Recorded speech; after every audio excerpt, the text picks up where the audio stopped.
Welcome to Abundance. You guessed it, a podcast dedicated to all things surrounding dance.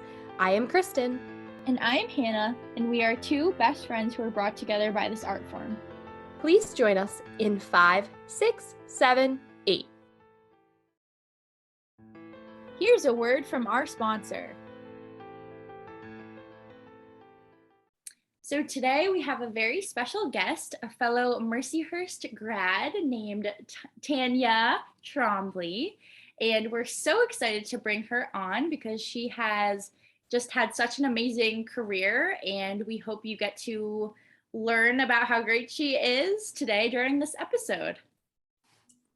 Yes, so a little bit about Tanya. You're a freelance dancer and trainer, and also own your own business called Bulletproof Ballerina and Antibunhead Fitness, and is an adjunct professor at Johns Hopkins University and dances. Yeah. Is that all correct? Yes. That's incredible. Quite the lineup of things that you were involved with. Would you like to just share a little bit more about yourself and your background and how you got to these places? Sure. So it's been kind of an organic process that's been unfolding since I left Mercyhurst, pretty much. I kind of really never really had a plan for my dance career, just because I didn't really think I would have a dance career. So I kind of still think that I'm not supposed to be here. I'm just kind of a shy small town country girl from a small town in Michigan, and I always kind of really doubted my ability to make it as a professional dancer.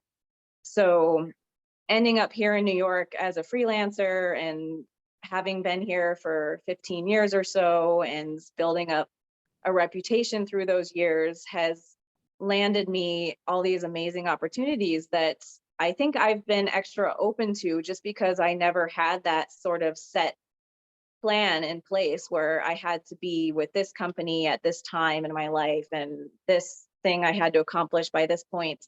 You know, it's just all been very honestly organic, and I feel very lucky and fortunate for how everything has unfolded. But I also know that I put the work in to get to where I am today too. It's not like things just fell into my lap. I definitely worked my ass off, if I can say that, to get to where I am. So I don't know. I guess it's just been, I've worked really hard. I've tried to build a reputation for myself through the years, not only as a dancer, but as like a businesswoman. And that's helped me to meet people, and opportunities come my way, and I've just been open to them. So that's wonderful. Yeah, I really appreciate and admire, like you said, both, the dancer and artist you are, but also the businesswoman you are. I really aspire to kind of be like that myself. And so it's really amazing all that you do. Thank you. Yeah, absolutely. And what's so cool about, I feel like, Mercyhurst is we were able to meet you, even though we didn't necessarily cross paths during our time. Kristen and I graduated in 2020. Tanya graduated in 2003. So yes, we missed each other quite a bit, but then our professors brought you in and showed us, this remarkable woman who accomplished all these things. And yeah, as Kristen said, it's just very admirable, and we're excited to have you share with our listeners your story. So thank you for introducing yourself. And I'm also wondering, like, while it's closely related to dancing, what sparked you to go into the field of personal training? Can you talk about that a little bit? Sure. So when I went into personal training, it was back when personal training and training and gym stuff and cross training stuff was all still very taboo in the dance world. Like, it's definitely become the popular, like, it thing to do nowadays. But back when I got into fitness and personal training stuff, it was very rare in the dance world. I got into it personally because when I did move to New York to start my freelancing career, I had worked with full-time companies right out of college. So I had some experience with full-time companies there. And then I ended up, my life brought me to New York, and I knew I was going to have to get another job to support myself. So I had always been interested in fitness and health stuff. I grew up in a very fitness oriented family. My dad was big into sports and very much influenced me to take care of myself and my body. So that had always been kind of in the back of my mind. And because it is so body oriented, I thought it would be a good transition for me after my dance career was over to go into some sort of fitness field. So long story short, I moved to New York and I applied for a job as a receptionist at a small personal training studio on the Upper West Side. And I got that job. And from there, I started learning to train myself on the machines, and things just kind of, one thing led to another. And I became certified and started training clients and fell in love with it. And all the while training myself in this fitness field and noticing how much it's impacting my dancing and helping my dancing exponentially. So I kind of eventually got the idea of breaking off on my own to cater specifically to dancers and helping them to see how this training, this cross training, can really help them in their careers. So yeah, it kind of unfolded that way. Yeah, that makes a lot of sense. And are your clients from, would you say, the Upper West Side? Like, have you kept some of your clients, or how did you manage to do that? Social media? I have kept some of my clients. I have some very dear and loyal clients that I've kept, and they have traveled with me from location to location as my career has shifted. And most of them are normals. Sorry, they're normal people, non-dancers. That's my term for people as normals. But so I love working with people that are just trying to be healthy in life, or maybe some of them have another sport that they're working on or whatever. But when I started to try to get dancer clients, I did that mainly through, I guess it's free advertising on Instagram and Facebook. And back when I started my entrepreneur business, like I said, it was still very rare to see fitness stuff associated with the dance world. So I think I was very lucky in that I kind of stood out in that sense, because most people were kind of maybe shocked by seeing it. And nowadays it's much more, you kind of feel like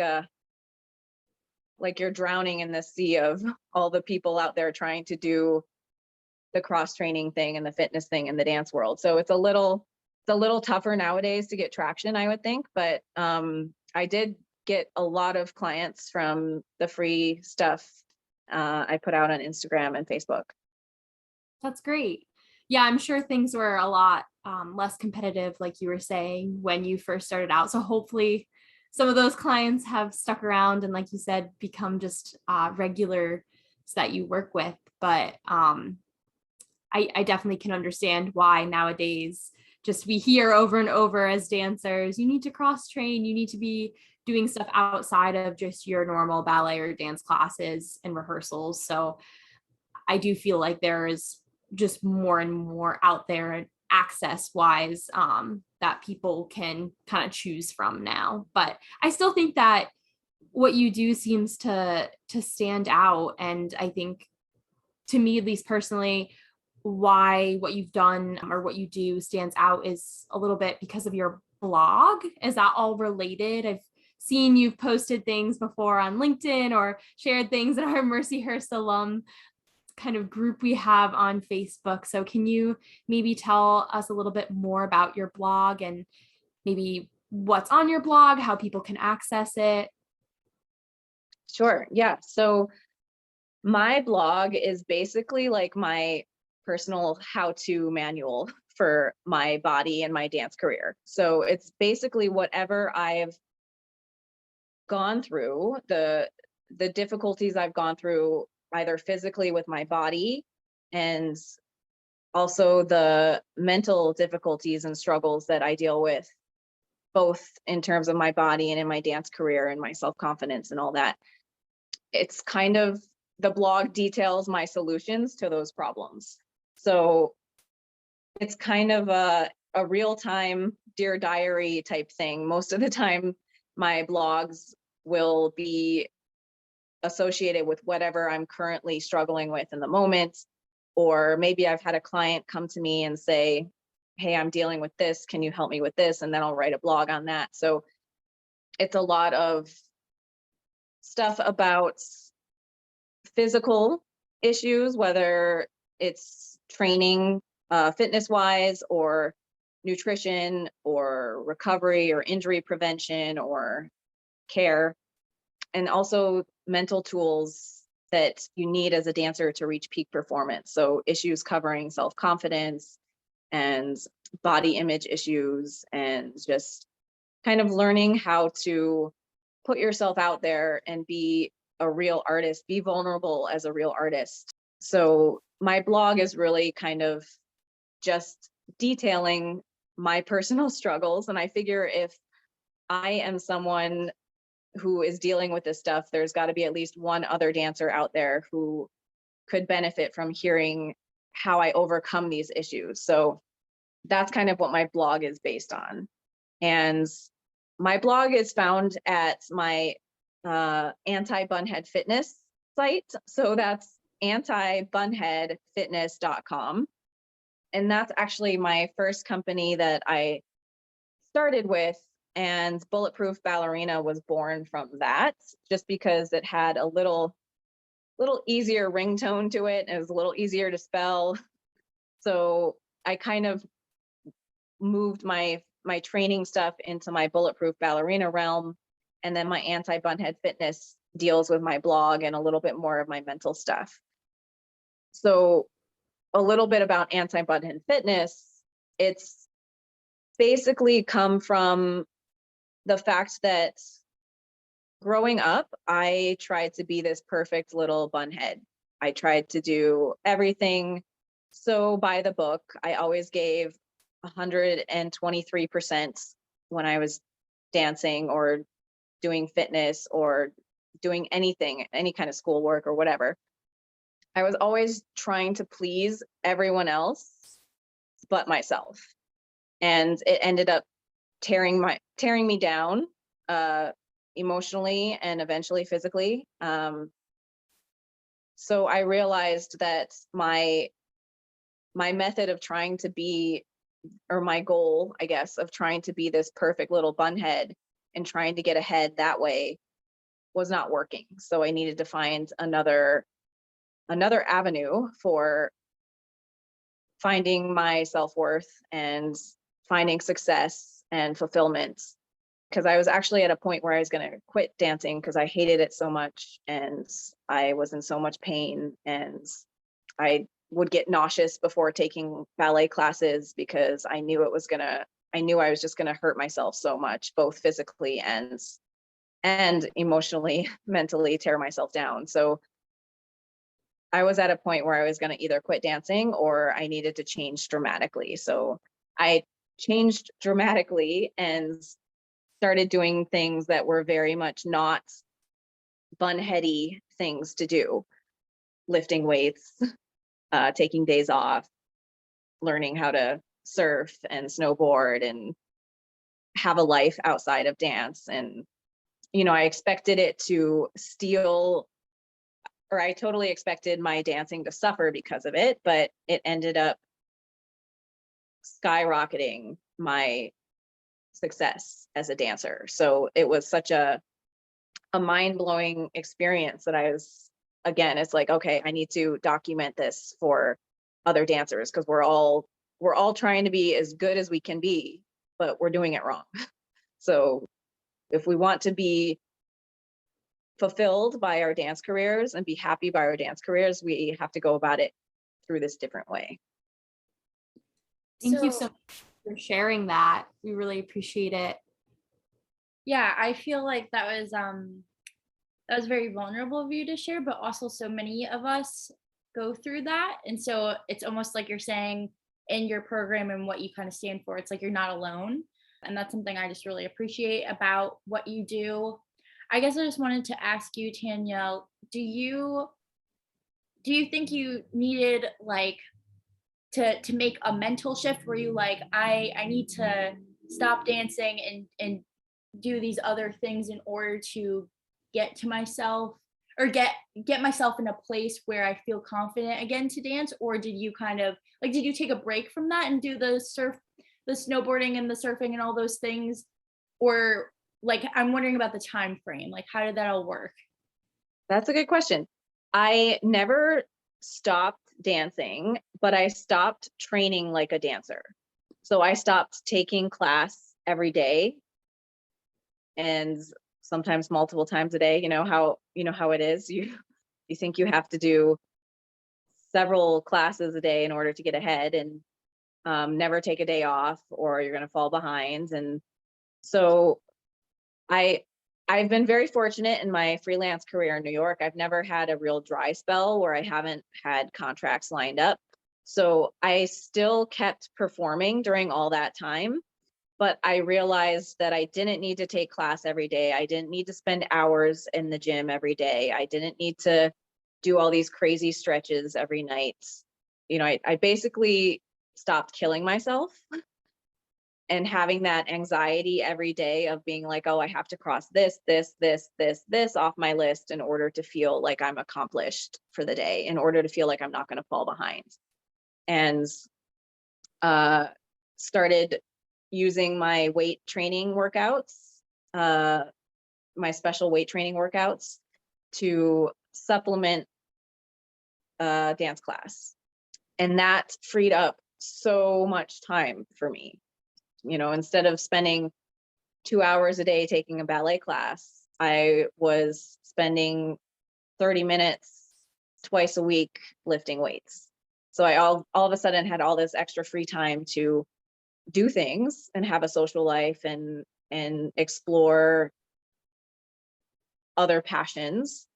And then when I would go to rehearsals and have performances, that's when I would notice like, wow, I still feel like not only am I still on my game, but I'm feeling better. I'm feeling like I understand my body better. I'm feeling like I can manipulate things better. I have more control. So that's when I kind of realized it wasn't about how much time I spent training to dance. It was about training a specific way so that I could dance the best that I could to my peak performance capability. Yeah. So does that answer your question? Yeah, no, it definitely does.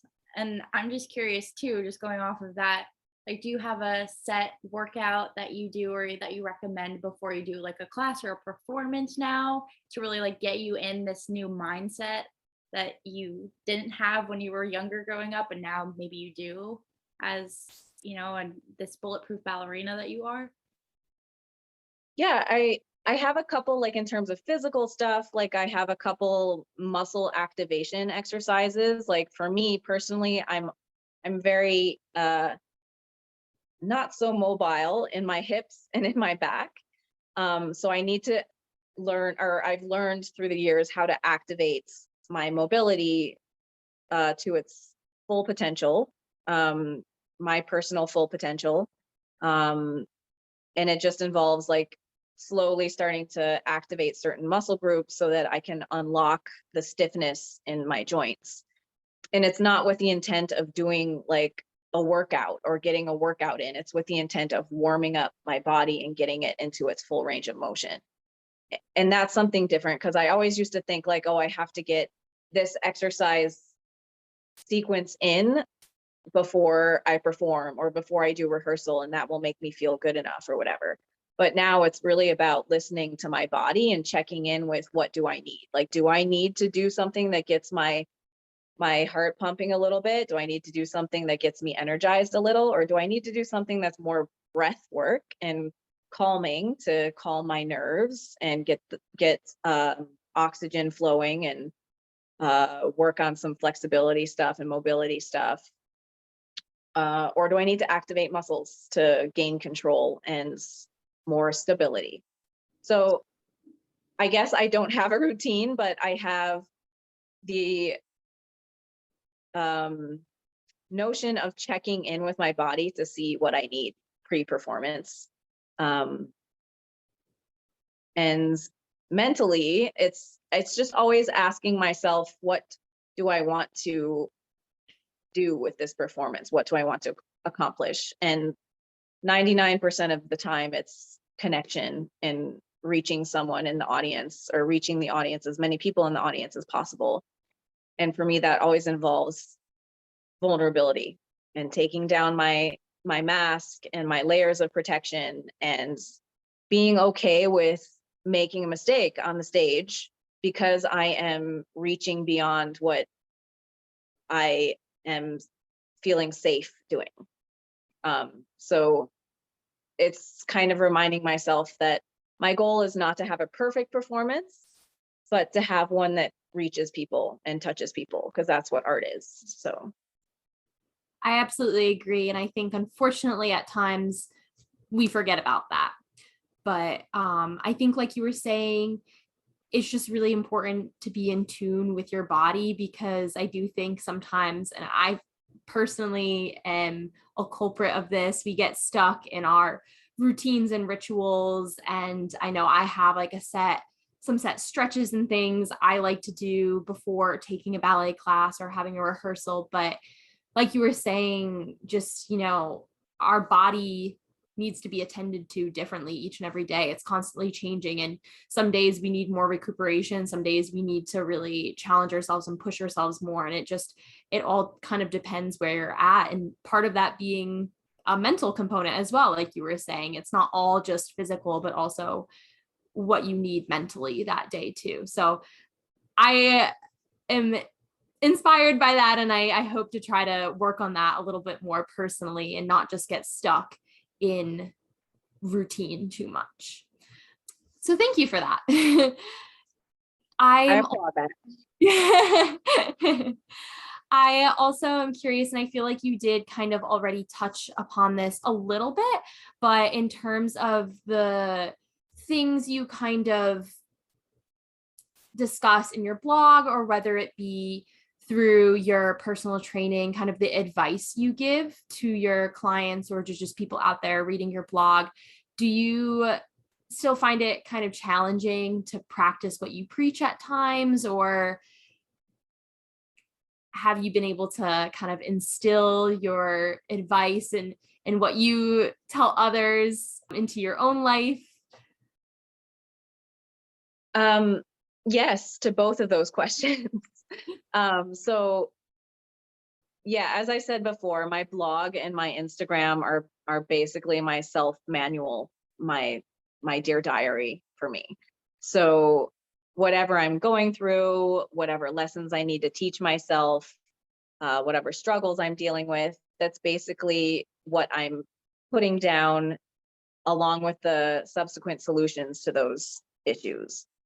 But do I still have struggles with them? Yes, absolutely. I mean, you can know something and then you can have a really hard time applying it still. So I struggle a lot still with self-esteem issues. And this is where I think it's super helpful to have a coach or some kind of trusted advisor to be there for you when you get stuck in a downward spiral that you can't crawl yourself out of. Even though you may have all the information you need to crawl out, it can really be a sticky situation for yourself at times when you're so emotionally bogged down by these mental demons. It can be super difficult to drag yourself out. So having a coach or someone that you trust is very helpful, because they can see the 360 view of your life and they can help kind of hold your hand and kind of drag you out a little better than you can do it on your own. I'm very fortunate in that I have my husband, Eugene. He's been my coach and mentor for a while now, and he is so good with listening to me, hearing what I'm dealing with, and then helping to draw me out of whatever funk I am in. So yes, I absolutely do still struggle with stuff, and it's nice to have a coach to help deal with things and help teach me things and help me grow from these lessons that I'm learning, sometimes the hard way. But Well, we're all only human, so there's that, but I'm glad that you have someone that's very supportive in your life to help you through that. We all definitely need someone in our lives to fill that role. totally.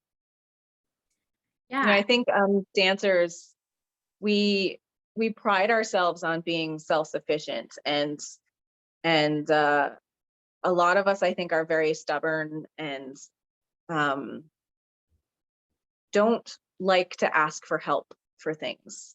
And I know I wish I had learned this lesson a long time ago, because I'm very, very, very stubborn and always wanted to feel like I was independent and doing everything on my own. But I think I could have saved myself a lot of pain had I reached out a little sooner. And yeah, I just think you can learn a lot and grow exponentially from having a trusted guide, someone to help you. Absolutely. And now going off of just everything that you've done to get to this point, I guess I'm just curious about like your freelancing. Was that always a plan, or did your career just kind of unfold in that way? I never had a plan. That's right. Yeah, I just so I went to college because I needed, and I'm so grateful for Mercyhurst College, or university now, I guess it is, Yeah. because it did give me a nice transition from high school me to transitioning into the real world. I wasn't quite ready to go into the real world after high school, so I needed that 4-year transition phase, and Mercyhurst was really good for that, getting me ready to go off on my own. But after I graduated from college, I got a job with a full-time company in North Dakota, and I was there for a while, and then I got a job with a company in Atlanta, Georgia, and was there for a few years. And then I moved to New York after that and started freelancing. And I'm actually very grateful it happened that way, because when you're younger, the full-time position or a solid company contract gives you a little more security, a little more structure. It's just a little more hand-holding, I guess. And it's nice to have that in the beginning of your career, because it's just a little less daunting. And then as I matured in my career and got older, I could appreciate the freelancing thing a little bit more. It was tough in the beginning, but through the years, I really started to appreciate how I could hone my artistic outlet by choosing the jobs I wanted, and it gave me a little more freedom. You know, I started to have a little more confidence in myself and confidence in my art, and you kind of need that stuff to be a freelancer, because it's kind of, it can be brutal, just with all the auditions and lack of consistency, and learning how to support yourself when you have not so many contracts lined up, and just, it's a lot of personal responsibility to curate your career, but it's also very, very satisfying that way, because again, you get to choose the projects you work for and what's going to fulfill you, and turn down the things that maybe don't. So, but I would say, yeah, the freelancer thing just kind of unfolded again organically from my opportunities. So Yeah, I think the best things in life sometimes happen that way. We don't expect that it's going to happen, and then it does, and then you're like, oh, I'm so glad that X, Y, and Z brought me to this place, because now I'm where I'm supposed to be, or feels like that. Yeah, so if you have any advice for like a young dancer, let's say like someone who just got out of college, so around maybe me and Kristen's age, and we're like in our careers or trying to start out, but you don't have a company contract just yet. Do you have any tips to start as a freelance artist? Like, I know you said sometimes it's good to have that company hand-holding experience, but let's say you don't. What is like a couple of steps that you would do to get to yourself in a place that you want to be? have patience. I would say, audition as much as you can, but really have patience to let yourself be known in a certain area. I think dancers need to look at building a reputation for themselves, not only in terms of their dancing, like how many pirouettes you can do or how high you can jump or any of that, but also in terms of the business woman or business person aspect of it, where are you reliable? Do you show up on time? Do you pay attention? Are you conducting yourself professionally in class? Or, it's just kind of making sure that you are a professional person in all areas of your life when you're in the dance world, so that you can build a solid reputation for yourself, and people will start to notice. But it does take time. It takes a lot of time. And I think trying to be consistent with things and showing up to the same auditions, trying to put yourself out there in classes and stuff. If you have a particular director you want to work for, trying to be seen, and then conducting yourself professionally so that you show you're serious about how you carry yourself and the respect that you have for your career.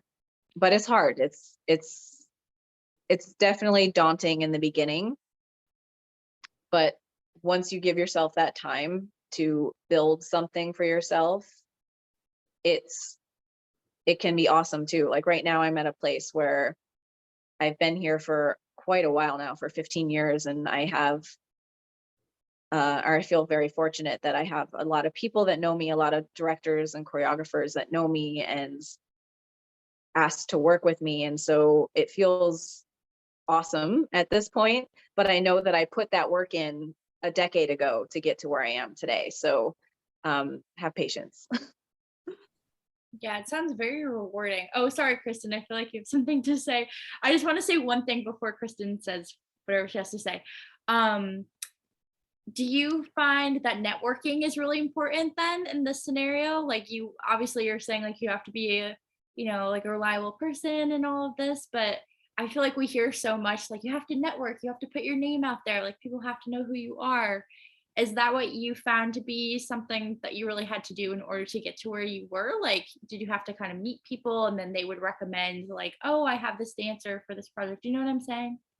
Yeah, I hate to say it, but yeah, I do think that's important. Networking, not even necessarily in like a social setting type thing, but the more people it's true, you do get passed along, and there's always somebody looking for a dancer, needing someone here last minute. And then if the more people the more chances you have of this person being like, oh, hey, I know this girl, she can do this. So yes, that is actually, thank you for saying that. That is a really good thing.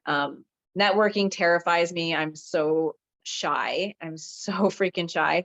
But just networking in terms of like the companies I've worked for, and then the dancers that are in those companies. And again, if you're a good person, people are going to want to work with you. But if you don't conduct yourself that way, then you're not going to be the first person that pops up into someone's head when they're like, oh, who do we want to work with us on this project type thing. So that's a great thing to say. And also on those lines, I would say Instagram these days is probably a pretty useful thing as well, to build a sort of portfolio for yourself. Instagram, Facebook, but I think Instagram is a little more relevant to the dance world, at least right now. Who knows what's going to happen in 5 years from now, but and personally, I have a love-hate relationship with Instagram, but it is definitely, I've gotten several jobs from it. It's where I got contacted from Johns Hopkins, kind of building a profile for yourself that tells who you are as an artist and as a person, and kind of, I mean, I use mine to mix with both my dance life and my business life. So I have a little bit different of a product, but as a dancer, you would want to showcase, the kind of artist that you are and what you value in yourself as an artist, on your Instagram. And I think that can be a useful tool as well. I have two questions now, Tanya, kind of in two different directions, but we can tackle the first one. So in addition to networking, as you're speaking about, I guess, are there any recommended websites or places where dancers can actually like spot some of these opportunities more easily? I know that I feel like I've kind of mastered the whole, searching for company positions, but I feel like online, but I feel like it's a little bit different, possibly with these other like freelance opportunities. I know when I was living in New York City, I used the website, the dance.nyc website a lot for just seeing what kinds of opportunities were popping up, whether it be jobs or auditions. I guess just, do you have any general recommendations other than networking to try to find some of these? I think you guys probably know more about this than me at this point. It's been so long since I've researched stuff, but I will say that I hear about auditions or people looking for dancers through Instagram. So follow the companies that are in your area. Make sure you research all the different companies that are around you, and then follow them and check in with them. And a lot of times they post updates on their Instagram. That's probably the only thing I've done in the last decade or so. So any information I have is not relevant anymore. Okay, yeah, no worries. Thank you for that. Mm-hmm. And then you mentioned Johns Hopkins, which I'm really curious about that because just I love dance in academia, and when I'm a little bit older and more experienced, that is something that I'm hoping to pursue. So you said that someone reached out to you about that position on Instagram. Can you tell us maybe just a little bit more about that? I know for me, I would like to segue into higher education, being an adjunct professor myself at some point. So yeah, anything you have to share about that, I would love to hear. Sure. So the director of the dance department at Peabody, which is the artist, I guess, portion of Johns Hopkins University, she, I guess, has been following me on Instagram, and she reached out to me through, I believe it was a DM on Instagram originally, and she was like, we're looking for someone to teach a body conditioning class to the dance department. Would you be interested? And so we got into a conversation about that. And, honestly, she's a wonderful director. She's, I think, doing great things for that dance department there. So she was very encouraging in bringing me on board, and she appreciated not only my fitness stuff to help reach peak performance, but also the mental aspect that goes along with it, and treating your body better than most dancers do. We're always very rough on our bodies. So she brought me on to kind of coach some leveling up in terms of fitness, but also some of the tricks and tips that I have for mental coaching as well, and in general health in terms of having confidence in your body and eating well and getting rest and recovery and preventing injuries and all that jazz. Yeah. Very cool. Okay, and then kind of totally different direction, just a fun little thing since we're all Mercyhurst alums here. Do you have a favorite memory or just part of the Mercyhurst dance department, your experience there? I know that I'm sure things have changed a lot over the years, but is there just something that stands out to you when you think about your time there? You know, I have two answers for you. One is the fun answer, and I'll give you that one first. That is the campus and the people. I guess it's two answers, but the campus and the people. I loved the campus and just being outside there, and I'm sure it's really changed now since it's bigger. And then just having the experience of being with both my friends in the dance department and the teachers in the dance department, who were all very wonderful and good mentors for that point in my life. So that's the first answer. The second part of that is, I have to say that the preparation that I got there for going out into the dance world was crucial in terms of making me feel a little more confident putting myself out there. Like just the help that they gave us with writing our resumes and putting together our headshots and body shots and putting together our whole audition package. Because that was something that I don't know if I had been on my own, if I would have been able to do it well or feel confident, I guess, in what I was doing, to put all that together and put myself out there in this big world of auditioning. And that gave me just the little extra confidence of knowing at least I was doing that right when I went out there and started auditioning. So Awesome. Yeah. I know for me, it'd be so hard to choose. I really loved my time there, but thank you for sharing. And campus is just as beautiful now, can attest to that. I'm sure it has changed a little bit, but still very, very beautiful and one of the draws for me as well. Yeah, same here. All right, well, before we wrap up, I have this last question that I would love to ask you. And so, Tanya, you have this really great accomplished career, but do you have any other like things you want to do still, like that you aspire to do in your career as you go forward? Is there anything like you really, really want to do? I think I'm going to continue on with my open-ended path where I don't really know. All I can tell you is that I'm very open to the opportunities that are unfolding, and I am really enjoying learning to tell my story through my voice like we're doing right now.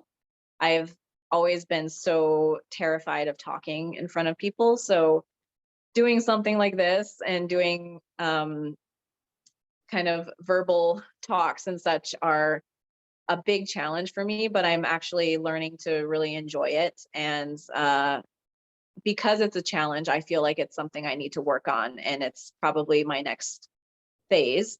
So I'm trying to push myself to do more of this talking thing and communicate through language.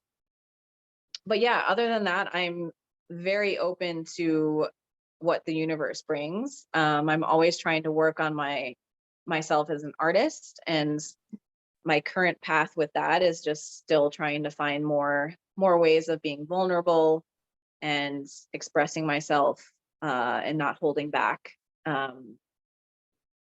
So yeah, I mean, if I had to say one thing, I would say I would really love to start traveling more to do master classes, teaching my bulletproof ballerina method and mindset. I've done a bit of that, and it's so fulfilling to meet these new groups of dancers and people that can benefit from these personal struggles that I've been through, and then the tools that I've used to overcome them. So, and I love to travel and see new places and meet new people. So that's probably, if I have to pin it down to something, that would be kind of what I'm looking to in the next future, next few years, decades, whatever. Yeah, I love that though. It's so true. It's like, again, you don't know what's going to end up happening, so you got to go with the flow and just be willing to really carpe the diem, right? Seize the day, as we would say at Mercyhurst. Process. Right, exactly. It's, so I really appreciate that answer. And as I said way earlier on in this interview with you, I mean, Kristen and I met you through a master class that you gave at our school, and that was really cool, and it opened, I know, my eyes to what you do in the field. And so if you can travel to other places so they can see what you do, I think that would be really beneficial and fruitful for, all different departments and classes and the next generation of dancers, So Yeah, cool. Yeah, I think you said something too that I just want to touch on. I think I think there are so many opportunities in the dance world. And I think as dancers, we can often get stuck on, I need to do this certain thing in order to feel like I'm worthy. I need to get to this level to feel like I'm worthy. I need to dance with this company to feel like I'm worthy. And you're most likely going to torture yourself for your entire career if you have a mindset like that. Versus if you're very open to opportunities that come your way and kind of searching for different things that fulfill you. Maybe what you thought would fulfill you isn't it at all. Maybe it's doing this thing over here that you never even knew about before, but you were so closed off to it, you didn't even know it existed, so you didn't try it. So I think it's like right now I'm working with a circus company doing we're about to do a Firebird show in a couple weeks, and it's so fascinating to me to watch these circus artists performing, and I'm just blown away by them.